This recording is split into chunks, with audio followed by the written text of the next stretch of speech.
주님, 저희의 마음을 다 잡아 주시옵소서. 감사합니다. 예수님의 이름으로 기도합니다. 아멘.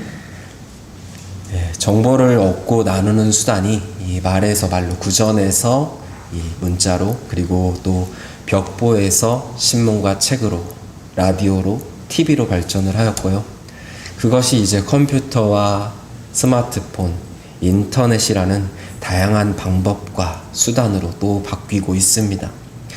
그것들을 통해서 이제 정보를 나누는 것만이 아니라 관계를 맺어가는 상황이 되기도 했죠. 코로나로 인해 이 언택트 사회가 된 요즘은 더 다양한 방식들이 생겨나고 있습니다. 새로 개봉하는 영화는 무조건 영화관에서 봐야만 했던 이전과는 달리 이제는 넷플릭스나 유튜브를 통해서 집에서도 얼마든지 편안하게 시청을 하실 수가 있습니다. 이 새로운 방식이 사용되는 것은 예배도 마찬가지입니다. 거리 두기로 모이기 힘든 이때에 온라인으로 이렇게 예배 드릴 수 있게 되었습니다.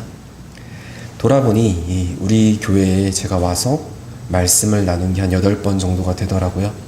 그 8번 중에서 절반 이상은 아무도 안 계신 곳에서 혼자 카메라를 보면서 말씀을 나눴던 기억이 있습니다. 그 중에 또 2번은, 나머지 4번 중에 2번은 이렇게 최소 인원과 함께 예배를 드렸고요. 그래도 감사한 것은 다음 주부터는 이제 40인까지 예배를 드릴 수 있다고 하니까 모여서 함께 하나님께 예배 드리는 기쁨을 나누기를 소망합니다. 여튼 상황이 이렇다 보니까 기독교가 다양한 방식을 시도하는 것이 오늘날의 일이다라고 생각하기 쉬우신데요. 그렇지는 않습니다. 실상은 성경의 역사가 시작된 이후로 기독교는 계속해서 다양한 방식과 방법들을 사용해 왔습니다. 하나님께서 모세를 비롯한 수많은 선지자들에게 하셨던 그 말씀과 또 하나님의 역사는 구전에서 히브리어라는 문자를 통하여 구약 성경으로 기록되었고요. 또 예수 그리스도의 나심과 그의 일생이 기록되어져 있는 신약 성경은 헬라어라는 문자를 통해 기록되어졌습니다. 이같이 성경 말씀은 구전 방식에서 문자라는 새로운 방식으로 이어질 수 있었습니다. 그런가 하면 이 수단이 또 방법이 신앙에 별로 도움이 되지 않았던 때도 있습니다. 중세 카톨릭 시대가 바로 그때인데요. 당시 유럽의 모든 교회는 이 예배를 드릴 때 라틴어를 할 수 있는 사람이 정말 없었음에도 불구하고, 극소수였음에도 불구하고 오직 라틴어만 사용해서 예배를 드렸다고 합니다. 그러다 보니 대부분의 성도들은 이 예배의 자리에 나와서도 지금이 무슨 순서인지, 이 사제가 앞에서 무슨 말을 하는지 잘 모르고 그냥 눈치로 예배를 드렸다는 것이죠. 우리나라에서 이 마술사들이 주문을 외울 때 수리수리 마술이라고 하잖아요. 근데 외국에서는 호커스 포커스라고 한답니다. 이 호커스 포커스라는 말이 이 당시에 생겨난 말인데요. 그 당시에 미사 시간에 이제 사제가 앞에서 성찬식을 할 때 이것은 나의 몸이다 라는 성경 구절을 읽었다고 합니다. 근데 이 말이 라틴어로 호크 에스트 코푸스 메움 이거든요. 비슷하죠. 이걸 사람들이 잘못 알아듣고 앞에서 무슨 주문을 외우는 줄 알고 사용한 것이 이 바로 호커스 포커스라는 겁니다. 이렇게 한때는 신앙의 역사를 이끌어왔던 문자라는 방식이 중세시대 성도들이 신앙생활을 하는 데는 별로 도움이 되지 못했다는 거죠. 그러면 그때 어떤 새로운 수단과 방식이 등장하였느냐? 바로 음악과 미술입니다. 그레고리안 성가를 비롯해서 교회 음악이 크게 발전하였고요. 또 우리가 흔히 알고 있는 성상이나 성화들은 대부분 다 이 당시에 만들어지고 또 그려진 것들입니다. 이렇게 중세시대 사람들은 문자가 아닌 음악과 그림을 통해서 신앙을 이어갔던 것이죠.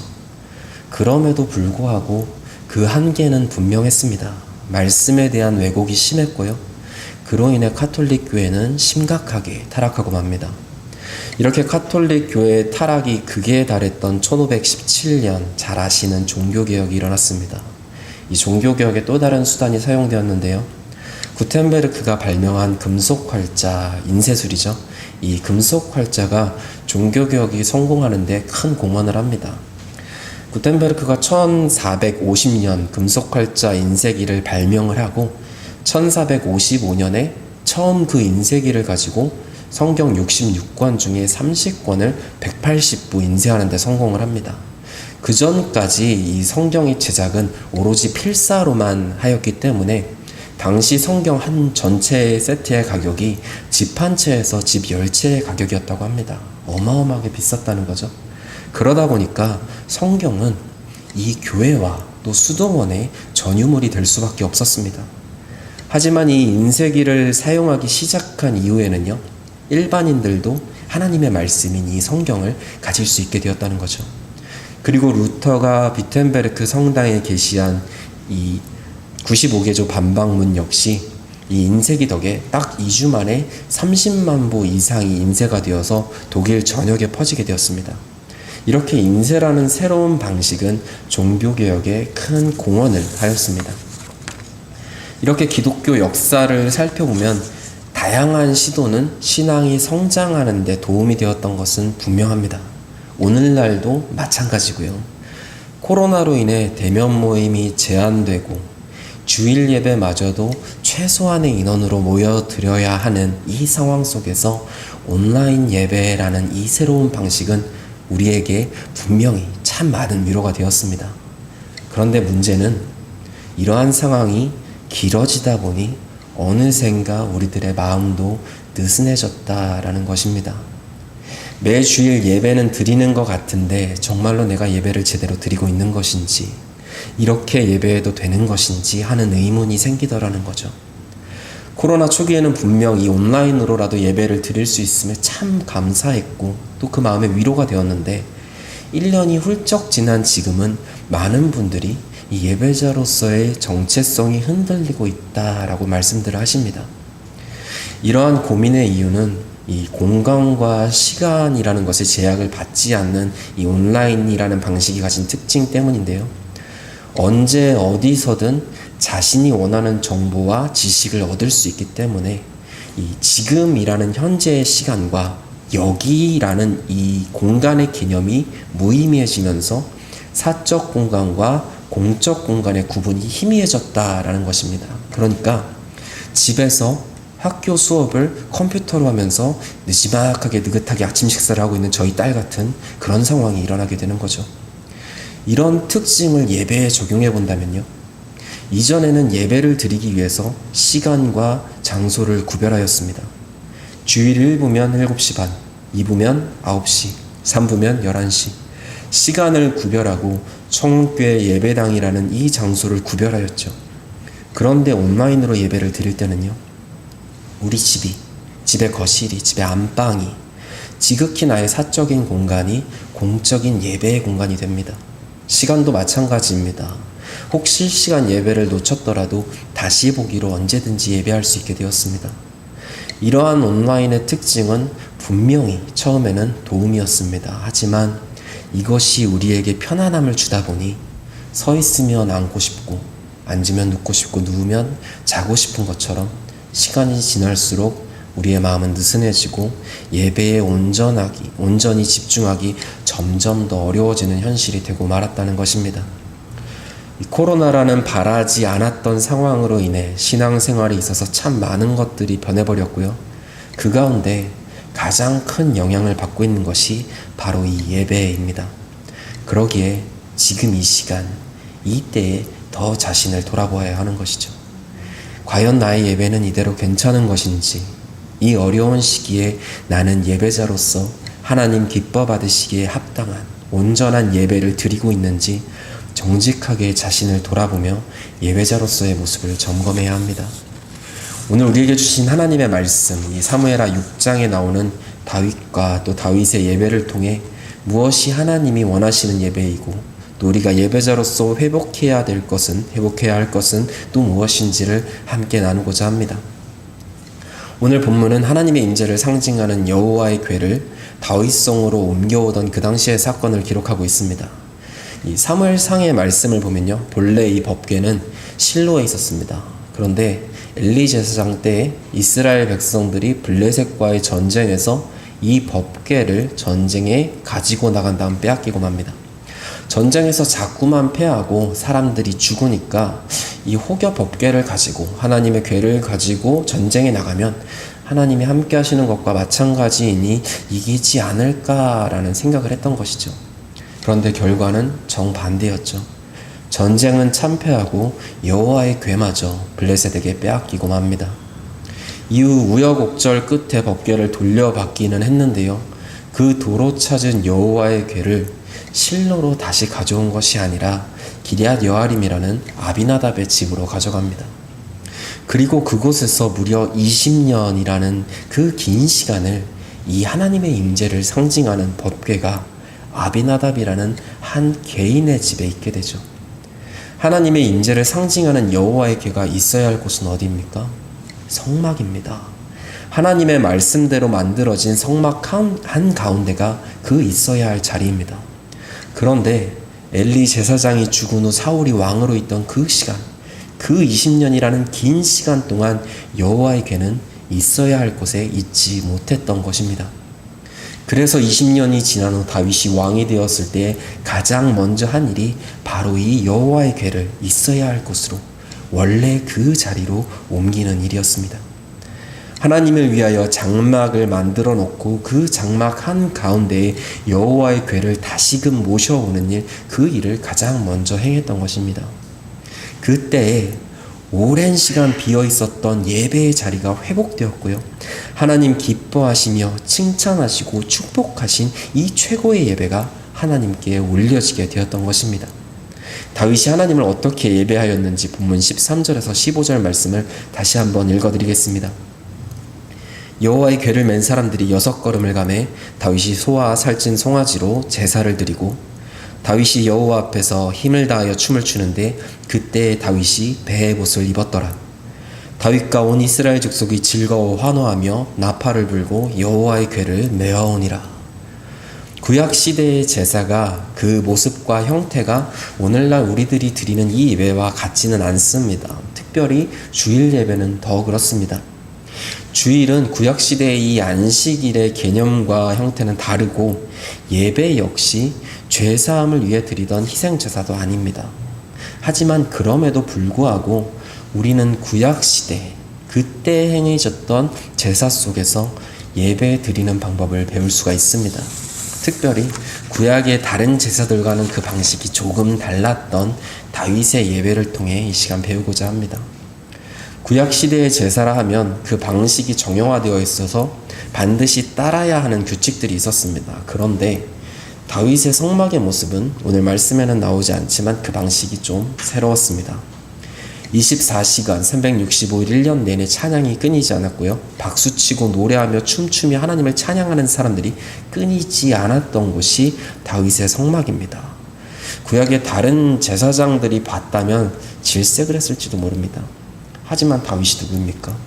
다윗은 하나님 마음에 합한 자라는 칭찬을 받은 사람이었습니다. 그 누구보다 하나님을 사랑했기 때문에 하나님 기뻐하시는 일이 무엇인지 알고자 노력했던 사람이 바로 다윗입니다. 그런 그였기에 다른 어떤 것보다 하나님이 진정으로 원하시는 예배, 오랜 시간이 지나 힘겹게 회복된 이 예배가 하나님 기뻐 받으시는 예배가 되도록 다윗은 그의 모든 노력을 다하였던 것입니다. 오프라인이냐 온라인이냐, 교회에서 드리느냐 가정에서 드리느냐, 그것이 문제가 아니라 정말로 중요한 것은 지금 이 시간 내가 드리는 이 예배가 하나님이 원하시는 예배인가, 정말로 하나님이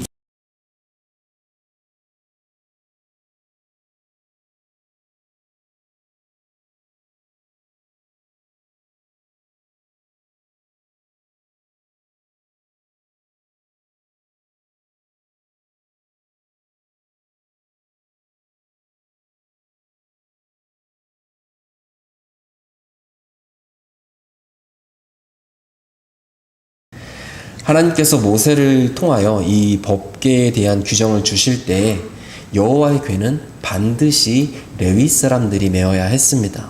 그런데 6장 앞부분에 보시면 다윗이 이 여호와의 궤를 처음 다윗성으로 옮기고자 했을 때, 그때는 법궤를 레위인이 맨 것이 아니라 레위인의 어깨 대신에 소가 끄는 수레에 실어서 옮기려 하였습니다. 다윗이 왜 이런 하나님의 말씀을 가벼이 여기는 실수를 했는지 정확히는 알 수는 없지만, 아마도 사람이 옮기는 것보다는 이 방법이 빠르기도 하고 안전하기도 하고 또 편안하기도 하고, 그래서 조금이라도 더 빨리 법궤를 제자리로 가져오고 싶은 마음에 그랬으리라 생각됩니다. 하지만 하나님은 이를 기뻐하지 않으셨습니다. 오히려 진노하셨습니다.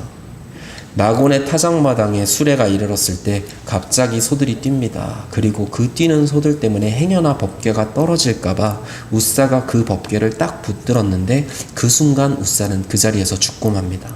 베레스 웃사, 하나님이 웃사를 치신 것입니다.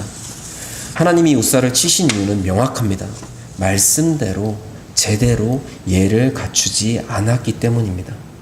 법궤는 반드시 레위인이 어깨에 메고 옮겨야 하고 어떠한 일이 있어도 손을 대어서는 안 되는데 웃사는 그 말씀을 무시했던 거죠. 그래서 하나님이 노하시고 심판하셨던 것입니다. 베레스 웃사의 사건으로 인해 다윗은 그 자리에서 법궤 운반을 멈춥니다. 그리고 법궤는 또다시 임시로 가드 사람 오베데돔의 집에 자리하게 되죠. 그리고 석 달이 지난 후, 임시였기는 하지만 이 법궤가 있던 오베데돔의 집에 큰 복이 임하였다는 소문이 들려옵니다. 그때 다윗은 이제 하나님이 화를 거두셨음에 기뻐하면서 다시금 법궤를 다윗성으로 옮겨옵니다. 그리고 이번에는 말씀대로 제대로 예를 갖춰서 레위 사람이 어깨에 메고 정성스레 옮깁니다. 참 감사하게도 우리는 이 예배를 드리는 우리의 모습이 조금 잘못되었다고 해서 죽임을 당하는 시대를 살고 있지는 않습니다. 하지만 그럼에도 불구하고 이 사건을 통해 우리에게 주시는 말씀에는 귀를 기울여야 합니다. 예배는 하나님을 우리 마음에 모시는 시간입니다. 하나님의 임재를 상징하는 여호와의 궤를 다윗성으로 옮겨오듯 하나님을 우리 마음에 모시는 시간이 바로 이 예배의 시간입니다. 그렇다면 당연히 그에 합당한 예를 갖추어야죠. 수업 시간에 딴짓하거나 멍하게 있는 학생들이 자주 듣던 말, 저도 자주 듣던 말인데요. 너는 대통령이 와도 그렇게 수업을 들을 거니? 라는 말을 합니다. 그렇다면 하나님을 예배함에 있어서는요. 예배를 통해 하나님을 만난다면요. 내가 갖출 수 있는 최상의 예를 갖추는 것이 마땅합니다. 코로나로 인해 온라인으로 예배를 드릴 때도 마찬가지입니다. 온전한 마음으로 예를 갖추어 예배를 드려야 합니다. 소가 끄는 수레의 궤를 싣고 가듯 이게 편하니까 이 정도는 괜찮지 않을까 하는 마음은 안 괜찮다는 겁니다. 교회에 나와서 예배를 드리던, 가정에서 온라인으로 예배를 드리던 레위 자손이 어깨에 법궤를 메고 가듯 정성을 다하여 예를 갖춘 예배를 드림으로 존귀하신 하나님의 이름을 더욱 존귀하게 높이는 온전한 예배를 드리는 저와 여러분 되기를 소망합니다. 우리의 예배가 하나님 기뻐 받으시는 온전한 예배가 되기 위해서 두 번째로 우리는 전심으로 예배해야 합니다. 14절입니다. 다윗이 여호와 앞에서 힘을 다하여 춤을 추는데 그때에 다윗이 배의 벗을 입었더라. 하나님의 임재를 상징하는 이 여호와의 법궤가 다윗성에 들어올 때에 다윗은 힘을 다하여 춤을 추었다라고 성경은 기록하고 있습니다. 그냥 적당히 반응하고 적당히 기뻐한 것이 아니라 그 시간만큼은 왕으로서의 모든 채통을 벗어던지고 주변의 시선 아랑곳하지 않고 온 힘을 다하여 할 수 있는 모든 힘을 다해 춤을 추며 하나님을 찬양하였다는 것입니다. 그리고 여기에 한 가지 더 성경은 그날 다윗이 배 에봇을 입었다라고 말씀하고 있습니다. 에봇은 이 당시 제사장들이 직무를 수행하기 위해 입었던 제사장의 옷이죠. 그렇다면 다윗은 제사장도 아니면서 이 함부로 에봇을 입고 제사장 노릇을 한 것인가, 예를 갖추지 않은 것인가 생각하실 수 있는데요. 그렇지 않습니다. 출애굽기 28장의 말씀에 따르면 제사장의 의복인 이 에봇은 금실과 청색, 자색, 홍색 실을 사용해서 아주 화려하게 만든 옷입니다. 그런데 이날 다윗이 입은 에봇은요, 그런 화려한 옷이 아니라 우리가 아는 그 배, 화려함이라고는 전혀 찾아볼 수 없는 소박함의 극치인 배로 만든 에봇이었습니다. 이에 대해 성경학자들은 이것을 겸손함의 표현이라고, 다윗이 하나님의 임재 앞에서 스스로를 낮추어 왕복 대신에 베에봇을 입은 것이라고 말합니다. 비록 자신이 한 나라를 다스리는 왕일지라도 만왕의 왕 대신 하나님 앞에서는 아무것도 아니라는 그 사실을 이렇게 표현함으로써 사람의 시선을 의식하지 않고 오직 하나님을 높이는 일에만 온 마음을 다하였다라는 것입니다. 다윗이 이렇게 겸손한 모습으로 그 누구도 의식하지 않고 춤을 추며 전심으로 예배할 수 있었던 것은요, 그가 은혜를 아는 자였기 때문입니다. 오늘 본문 뒤에 이어지는 말씀을 보면 이러한 다윗의 모습을 보고 아내 미갈이 다윗을 힐난하는 내용이 나옵니다. 아니, 왕이 어떻게 채통도 없이 체면도 없이 부끄럼도 없이 그러셨느냐라고 쏘아붙이는 내용이 나오죠. 그때 다윗의 대답이 이렇습니다. 사무엘하 6장 21절 22절입니다. 다윗이 미갈에게 이르되 이는 여호와 앞에서 한 것이니라. 그가 내 아버지와 그의 온 집을 버리시고 나를 택하사 나를 여호와의 백성 이스라엘의 주권자로 삼으셨으니 내가 여호와 앞에서 뛰놀리라. 내가 이보다 더 낮아져서 스스로 천하게 보일지라도 내가 말한 바 계집종에게는 내가 높임을 받으리라 한지라. 다윗은 하나님께 받은 은혜를 아는 사람이었습니다. 시골 마을에서 이새의 막내 아들로 태어나 왕이 된다는 것은 감히 꿈도 꾸지 못할 일이었습니다. 그런데 하나님이 그를 택하시고 기름 부으셔서 왕으로 삼으신 것입니다. 이러한 은혜를 경험한 다윗이었기 때문에 내가 좀 낮아짐으로 하나님이 존귀히 여김을 받으실 수 있다면, 그렇다면 전심을 다해 내가 낮아지겠다라는 마음이 그에게 있었던 것입니다. 우리는 다윗이 받은 이 은혜와 비교할 수 없는 더 큰 은혜를 받은 사람들입니다. 죄로 인해 영 죽을 수밖에 없는 우리를 위해 하나님은 하나밖에 없는 아들 예수 그리스도를 십자가에 내어주셨습니다. 예수님의 십자가 죽음을 통해서 우리의 모든 죄가 사해졌고요, 하나님의 자녀가 되는 권세를 우리에게 주셨습니다. 우리가 받은 은혜, 우리가 경험한 이 은혜는 다윗이 왕이 된 것과는 감히 비교할 수 없는 큰 은혜입니다. 그러니 다윗보다 훨씬 더 겸손한 자세로 그 누구도 의식할 필요 없이 온 힘을 다해 전심으로 예배해야 하는 것입니다. 우리가 전심으로 하나님만을 예배하고 주님만이 영광 받으신다면 그곳이 가정이든 예배당이든 그 어디든 아무 문제가 되지 않습니다. 중요한 것은 우리가 하나님의 은혜를 알고 그 은혜에 온전히 반응하며 전심으로 예배 드리느냐라는 것입니다.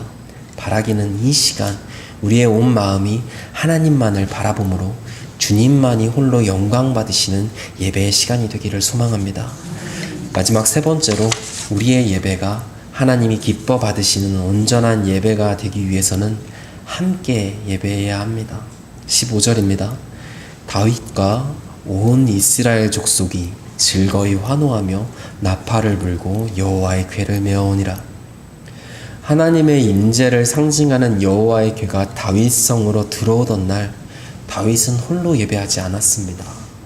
온 이스라엘 백성들을 여호와의 궤 앞으로, 하나님의 임재 앞으로 불러 모으고 함께 노래하고 함께 춤추고 함께 기뻐하였습니다.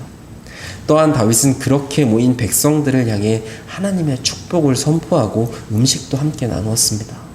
하나님께서 이 모습을 기뻐하셨던 이유는 이들의 잔치와 이들의 축제가 바로 함께하는 예배의 시간이었기 때문입니다. 6장 18절 19절입니다. 다윗이 번제와 화목제 드리기를 마치고 만군의 여호와의 이름으로 백성에게 축복하고 모든 백성 곧 이스라엘 무리에게 남녀를 막론하고 떡 한 개와 고기 한 조각과 건포도 떡 한 덩이씩 나눠주매 모든 백성이 각기 집으로 돌아가니라. 예배는 이같이 서로 축복하고 나누며 함께 드리는 것입니다. 두세 사람이 내 이름으로 모인 곳에는 나도 그들 중에 있느니라. 주님은 우리를 홀로 부르지 않으셨습니다. 공동체로 부르셨죠. 교회라는 공동체로 우리를 불러 모으시고 함께 드리는 예배를 통해 영광 받으시기를 원하십니다. 초대교회가 세워졌을 때 로마의 온갖 박해와 핍박이 있었습니다. 하지만 그럼에도 그리스도인들은 예배하기 위해서 모였습니다. 죄에서 구원하시고 하나님의 자녀 삼으신 그 은혜에 감사하고 화답하기 위해서 모였습니다. 예수님이 부활하셨고 하늘로 올리셨고 다시 오실 것이라는 그 기쁜 소식을 함께 나누고 또 전하기 위해 모였습니다. 가진 박해와 핍박으로 인해 어쩌면 약해질 수도 흩어질 법도 하였지만 그들은 그렇게 모여서 함께 나눔으로 그 믿음을 더욱 굳건히 만들어 나갔던 것입니다. 빨리 가려면 혼자 가고 멀리 가려면 함께 하라 라는 말이 있잖아요. 신앙생활이 하루 이틀로 끝나는 것이 아니죠. 우리의 생명이 다하는 그날까지, 이 세상을 떠나 주님 앞에 서는 그날까지 일평생 해야 하는 것이 이 신앙생활입니다. 그 긴 시간에는 분명 핍박도 있고 시련도 있고 또 유혹도 있겠죠. 그러니 모여야 합니다. 그렇기 때문에 모여서 예배해야 하는 것입니다. 함께 모여서 나 혼자 이 길을 가는 것이 아니구나. 천국을 마음에 품었기에 이 험난한 길을 기쁨으로 나아가는 사람들이 이렇게나 많구나 하는 것을 다시금 깨닫고 힘을 얻고 용기를 얻는 시간, 그 시간이 바로 함께하는 예배의 시간이라는 것입니다. 거리두기 상황에서 이같이 함께하자는 말을 하는 것이 참 조심스럽기는 한데요. 그래도 함께하기 원합니다. 그럼 온라인으로 예배를 드리는 분들은 좀 마음에 무거운 짐이 있으실 수도 있는데요. 그러면 좋아요라도 눌러주시기 바랍니다. 나도 이 예배에 함께하고 있음을 알리기 위해서 눌러주시기 바랍니다. 그리고 서로 전화하고 연락하시고 안부도 물으시고요. 그러다가 이제 또 인원 제한이 풀리면 그에 맞춰서 그때에는 기쁨으로 이 자리에 나와서 함께 하나님을 예배하기 원합니다. 하나님께서는 다윗의 예배를 20년을 기다리셨습니다. 하지만 이 형식이 아닌 진심을, 전심을 원하셨기에 또 석 달을 기다려주셨습니다. 그리고 다윗이 온 마음과 정성을 다해 이 예배의 자리로 나아갔을 때 하나님께서는 그의 예배를 기쁨으로 받으셨습니다. 예배는요, 주님의 시간입니다.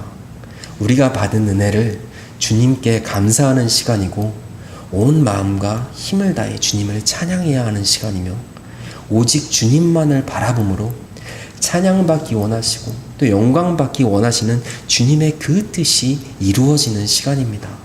바라기는 이 시간, 이 예배의 시간을 온전히 주님께 드림으로 주님 기뻐하시는 예배자들이 되어서 주님의 보호하심과 또 인도하심이 여러분과 함께하기를 주님의 이름으로 간절히 축원합니다. 우리 이 시간 함께 찬양하기 원하는데요. 찬송가 623장입니다. 찬송가 623장입니다. 주님의 시간에 가사를 이 가사 말고 또 기억하시는 분들이 계실 수도 있는데요. 예전 가사로 함께 찬양하기 원합니다. 물론 이 찬송가의 가사로도 한번 찬양을 할 거고요. 함께 예전 가사로 함께 찬양하기 원하는데 예전 가사가 이렇습니다. 주님의 시간에 그의 뜻 이루어지리 기다려 하루하루 살 동안 주님 인도하시니 주 뜻 이룰 때까지 기다려. 주님의 시간이 이루어지길 기다리면서 함께 이 시간 찬양하기 원합니다.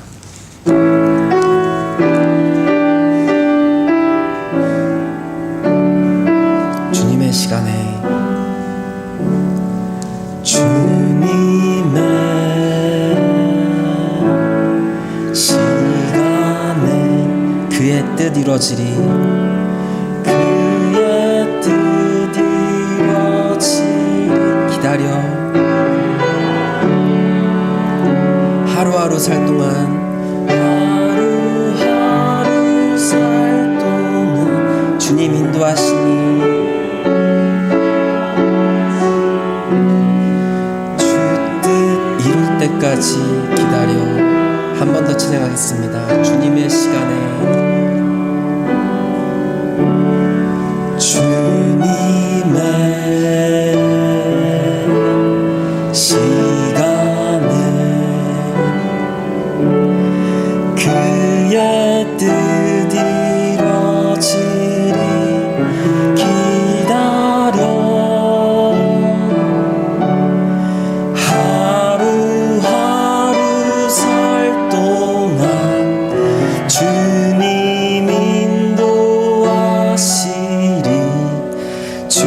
뜻 이룰 때까지 기다려.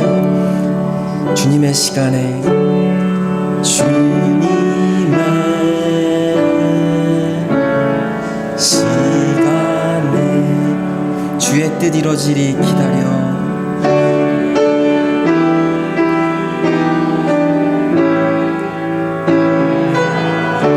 하루하루 살 동안 주님 인도하시니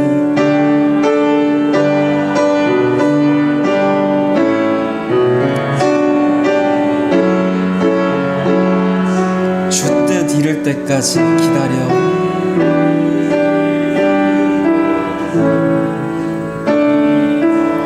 이 시간 함께 기도하기 원합니다. 하나님이 원하시지 않던 장소에 내가 있었습니다. 하나님이 기뻐하시지 않던 장소에 내가 있었습니다. 주님, 그러니 나를 주님 앞으로 불러주시옵소서. 다시금 하나님과의 관계를 회복하기 원합니다. 하나님께 드리는 이 예배가 회복되기 원합니다. 하나님의 보호와 하나님의 임재와 하나님의 능력을 체험하기 원합니다. 주님, 그러니 나를 인도하여 주시옵소서. 내가 주님 앞으로 더 나아가기 원합니다. 행여나 나에게 부족한 것이 있으면 주님 그 모든 것들을 고치시고 나를 인도하여 주시옵소서. 내가 혹시나 부족하고 내가 혹시나 모자랄지 모르지만 주님, 그러한 나의 모습이라도 기뻐 받으시고 찬양 받으시고 영광 받으시기 원하오니 주님, 내가 주님 앞에 나갈 때까지 주님 나를 인도하여 주시옵소서. 나를 주님의 품으로 인도하여 주시옵소서. 이 시간 함께 기도하기 원합니다. 함께 기도하겠습니다. 주님 아버지, 내가 주님 안에 있기 원합니다. 주님 안에 거하기 원합니다. 주님의 시간이, 주님의 타임에 내가 함께하기 원합니다. 그러나 주님, 이 예배의 자리에 내가 나아가지 못했습니다. 주님, 아직 이 세상이 나는 핑계를 담았습니다. 아직 이 세상이 나를 허락하지 않기 때문에 내가 주님의 자리에 나아가지 못했습니다. 그러니 주님, 나의 그러한 모습들을 놓으시고 나의 그러한 모습들을 용서하시고 나로 온전히 주님께 인도하여 주시옵소서. 내가 주님 안에 거하기 원합니다. 내가 전심을 다해서 주님을 예배하기 원합니다. 그러니 주님, 나의 전심으로 드리는 이 예배를, 나의 온 마음을 다해 드리는 이 예배를 주님 기뻐 받아주시고 찬양 받아주시고 영광 받아주시옵소서. 내가 주님께 드리는 이 모든 시간이 오직 주님의 시간이 될 수 있도록, 오직 예배의 시간이 될 수 있도록 주님, 이 시간 홀로 영광 받으시고 홀로 찬양 받아주시옵소서. 주님을 더욱더 찬양하기 원합니다. 주님께 더욱더 감사하기 원합니다. 그러니 주님, 나로 주님 품으로 더욱더 인도하여 주시옵소서. 지켜주시옵소서. 인도하여 주시옵소서. 주님, 나로 그렇게 잡아주시옵소서. 아버지 하시옵소서. 주님 오시옵소서. 주님의 시간에 주의 뜻 이루어지길 기다려.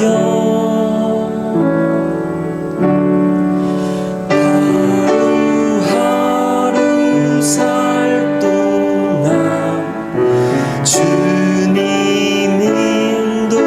인도하시니 주 뜻 이룰 때까지 기다려. 살아계신 하나님, 다윗의 예배를 기뻐 받으신 주님이 우리의 예배를 기뻐 받으실 줄로 믿습니다. 우리 개개인의 삶과 우리 가정을 버리지 마시고 끝까지 찾으시고 보호하여 주시옵소서. 주님을 찬양하며 주님께 나아가는 이 나의 시간을 주님께만 온전히 드리게 하여 주시옵소서. 우리 모든 삶을 주님께서 인도하여 주시고 지켜주심에 감사를 드리며 이 예배의 시간을 온전히 주님께만 드리는 교회 되게 하여 주시옵소서. 예수님의 이름으로 기도합니다. 아멘.